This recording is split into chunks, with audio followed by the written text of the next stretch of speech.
निघालेला आहोत आता अयोध्येला आणि एक अर्ध्या तासाच्या अंतरावरती अयोध्येला आलेली आहे आणि दिल्लीहून अयोध्येसाठी निघालेलं हे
वेगवेगळ्या ठिकाणी जाऊन मी तुम्हाला वेगवेगळ्या गोष्टी दाखवत असतो.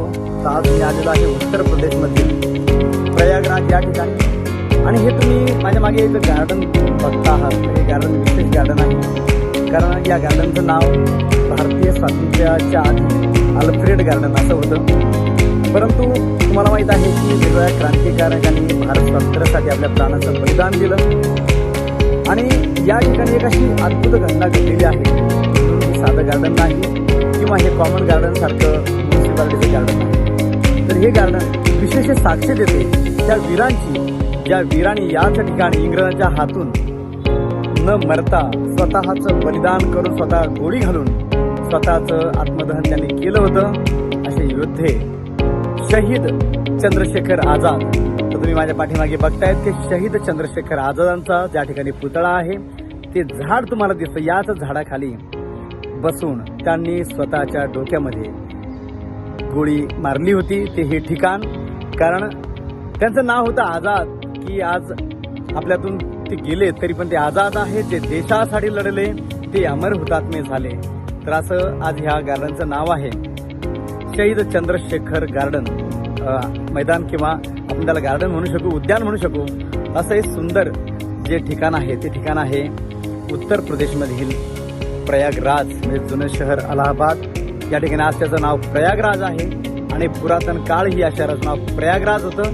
तर आज सकाळपासून दिवसभर मी प्रयागराजमध्ये आहे.